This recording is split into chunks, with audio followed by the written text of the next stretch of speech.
Okay, Jojo, you want to field some questions? Yeah. Yes, right there. So when you guys do the interviews, they're filmed after you do the episode. So is it hard to like talk about things like in present tense, like it's happening right then? For us, no, because we're good talkers. For me, yes, they remind me constantly in present tense, in present tense. And I can play it was 3 days ago. Yeah, it's very difficult. And at the beginning, the first 2 seasons, they would tell the kids what to say. Oh. I know Maddie, they would tell her what to say. And they are relentless, and they won't let you get up out of the chair and leave until you say it, until they wear you down, until they get it out of you. Okay. That's why I told you kids to don't let anyone tell you what to do. Wait, so when Maddie said I would tell myself if I didn't dance, What season was that? season 1, Oh my gosh. was it scripted?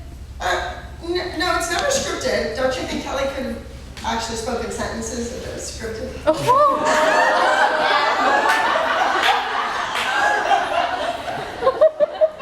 I was wondering when She almost said, she had to catch herself. Go ahead. Go ahead.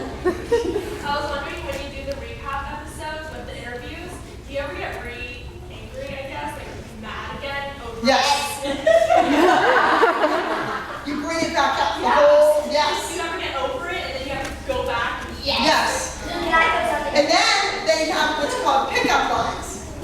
That they missed something, or maybe the battery was dying, or maybe your hair was in your face, or your microphone moved. So you have to go, or their little story that they're working on doesn't make sense. So they bring you back in and put you back in a chair in here, like that's what I want the same thing on.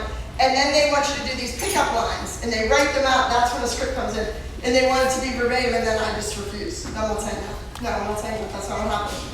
So then I sit in the chair for 5 hours instead of 20 minutes, because they, then now it's reversed. Now I have to be relentless with them and just not give in to make them tired, and then everybody goes into overtime. Is anyone listening from the back? There was somebody here. There's somebody listening. Then then all the cameramen and all the sound guys and everybody is going to be on overtime if I sit there any longer than 10 more. So they let them go immediately. That's how it works. Just to touch a little bit more on that, when it was the week with my grandkid, did anyone see that episode? Yes. Yeah. Did anyone cry during that episode? Yes. Yes, I did too. I cried during that episode when we were filming it, and then after it, we had interviews the next week, and of course I cried again in the interview. So it was like, why do I have to cry again? Can't we just... And they love it, man. Producers, when somebody cries, it's like, One time, and I was crying, and I stopped crying, and then they made me cry again, and I was like, no more questions, or I'm gonna cry. I was like, I'm done crying. That's the one moment that I remember from that. stakes are done, people are finished. It's okay. I don't get it. I know. That whole